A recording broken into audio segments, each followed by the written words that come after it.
Hi, I'm Latrice McLean. I'm back. And tonight I really want to talk to you about um, femininity. That is something actually I personally struggle with my whole life. As a child, um, I was a tomboy. And when I was younger, um, I experienced something that was very tragic to me. My dad ended up leaving when I was about 4.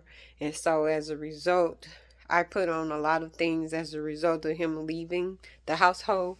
And so in that process, I made a vow, uh, uh, I put on a lot of things. I made a vow to protect myself. I always thought that I want to be a man because I thought men were respected. And so I put on a lot of masculine qualities mentally, and I had made a covenant to certain things, and later, those were things. Even in a relationship, I had a spouse who really tried to help me break through certain things, and I couldn't really accept the help because I wanted to do it my way. That's something that's very masculine. He had already been through forgiveness, and I wanted to do it my way. I wanted to go to counseling. I wanted to just do it my way without his help, and um, just my perspective and how I operated prevented maybe me from getting healing faster. It prevented my spouse from the opportunity of being my leader and my priest of the household, and just for us being able to get to a certain place in our relationship, or just how we want to grow our family. And as a result of a lot of different things, I did made a lot of errors in the marriage, and I, through my past trauma, I caused a lot of trauma to other people that I had to later go back and repent for. But at this point in time, something that I'm working on is femininity, and that is really an art that has really been lost in today's culture. And just because we are told that we can be in the workforce, we can be bosses and be all these things, in the household, we're supposed to be soft and feminine and supportive to our husbands. And so for me personally, being soft, being feminine has something that I struggle with, meaning I was one who argued a lot, didn't do eye contact through due to certain traumas, but eye contact is important for showing respect. And I might have looked away, and in essence might could have rolled my eyes and also as well, but I will always look away. I never really gave a lot of eye contact, and that's just something I picked up from younger. But I have come to realize now that, you know, femininity, softness is so important in the household. It balances out the masculinity. It has to be someone who's soft to balance out, the man to the person who's in charge. And so, when a man is more aggressive, more have more authority, authoritative. I think that's the word, but proper word. But and the woman is supposed to be able to soften the husband with her softness, supposed to be able to change the atmosphere and bring calmness with the way she talks, with her presence. And so um personally, I'm really learning um how to change my words and how I present, instead of, probably I was giving advice or saying it needs to be done this way. That's a masculine quality. Maybe asking how may I help, or just saying, hey, I'm so proud of you, for supporting our household, for being protective. Just those words of encouragement and just praising them go a long way. And that's something I was one, even, that have always complained, where I want you to do more of this, I want you to spend more time. But I'm learning, instead of the complaining, the praising gives you opportunity later when he may ask you. Well, he will want to do more of those things that you want, but just because you're being supportive, And so I'm learning how to change my words. Um, I'm learning how I view things, because I might have viewed things maybe as a victim, or I might have viewed things as it's unfair, and how that affects my words. So I'm also learning to balance my emotion, because maybe, how I see things may be wrong. Um, and so realizing my emotions, like just putting my emotions in check and not allowing that to rule, and maybe going back to the word, and really knowing what the word is. Our definition of love is not the same definition of what God has in the Bible. Give me a second. I'm gonna pause and grab the Bible. So I'm going to be reading from First Corinthians 13. I had someone to kind of help break it down. And while we were going through this, I kept wanting to say, well, no, you're at fault for this. But at the end of the day, our feelings doesn't matter. At the end of the day, we gotta judge ourselves against the word. We're not judging ourselves against someone else. We're only judging ourselves against the word and against what Jesus wrote.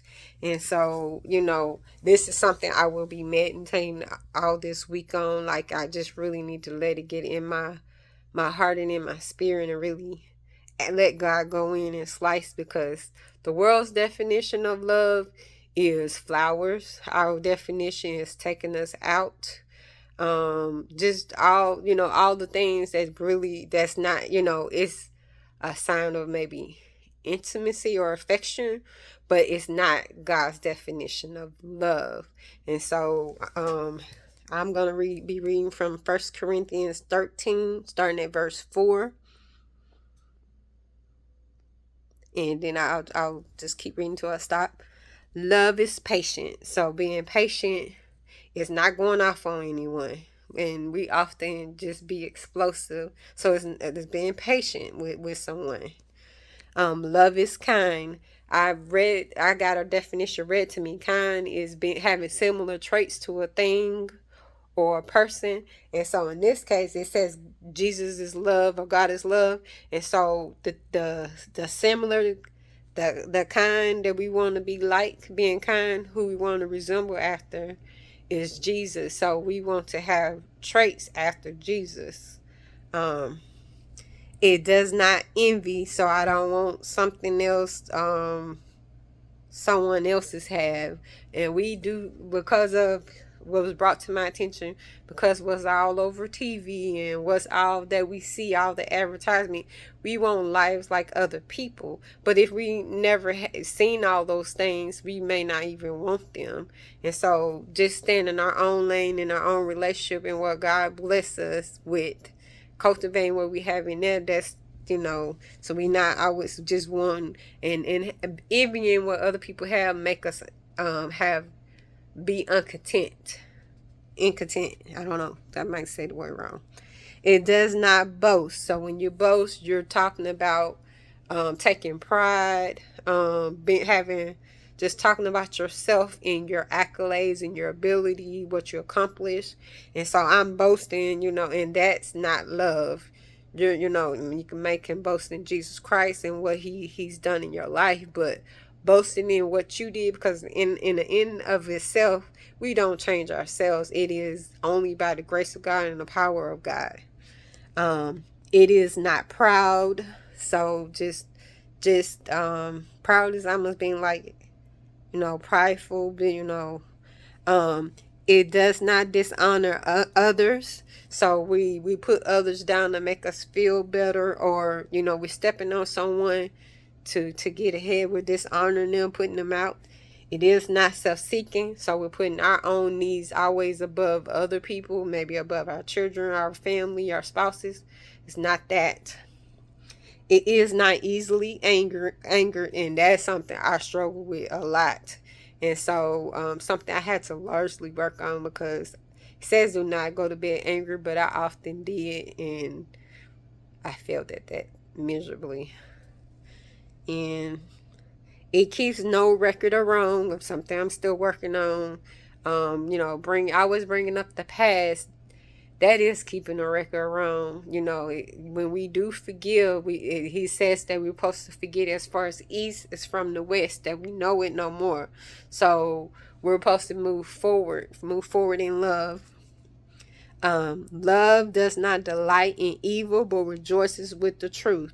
So when we receive the truth, we're measuring ourselves against the truth, not how we feel. And oftentimes I'm working on my feelings, not allowing my feelings and my emotion to rule me. But even when the truth hurts, we accept the truth. It always protects, and something I'm always working on. You know, I you know, like we supposed to cover our spouses and protect them. We don't need to always be sharing with other people, and that's something I am guilty of, and I have learned that lesson.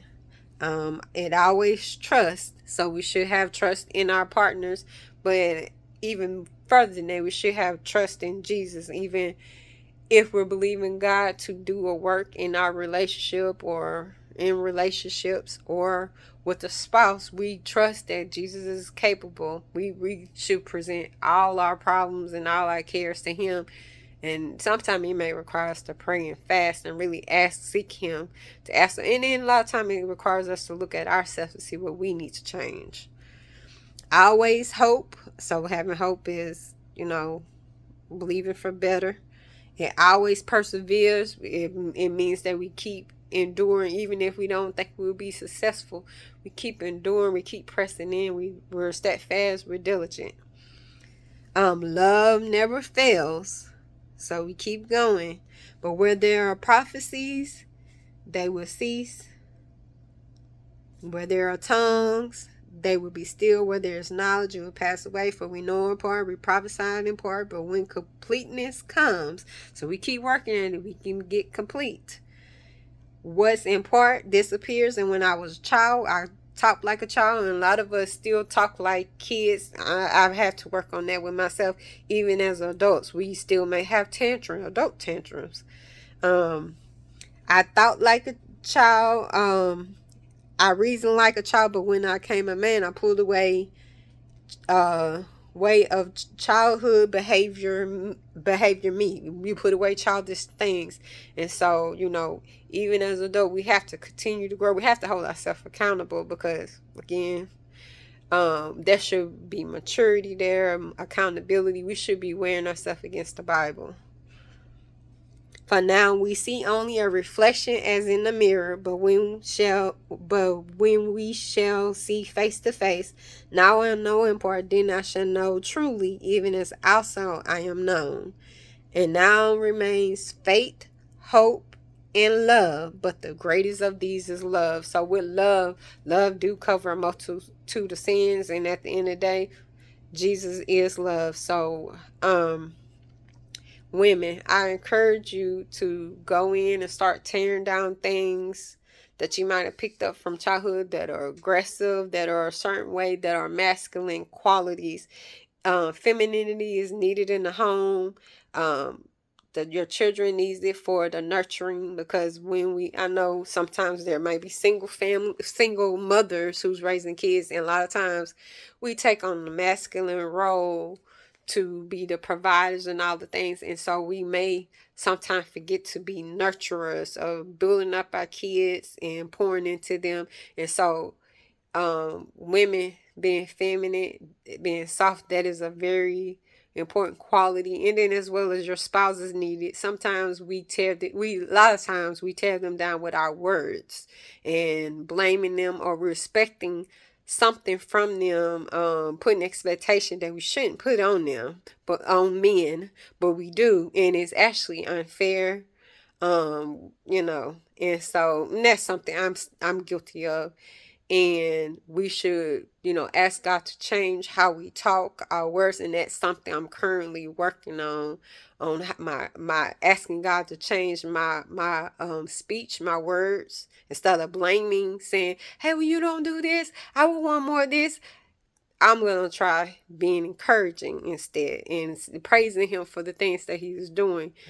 And so I think, we would get better results from that and changing how I see things, because my perspective of how I see things, um, there is a role difference between a man and a woman, and we oftentimes think that we're equal, and we're not. Not, because it says that we are the weaker vessel, the lesser vessel. And so it is important that we ask God to really go in and show us who we are and begin to make us over. And then we take back our roles of softness. That was for black people. That was a time, we were slaves.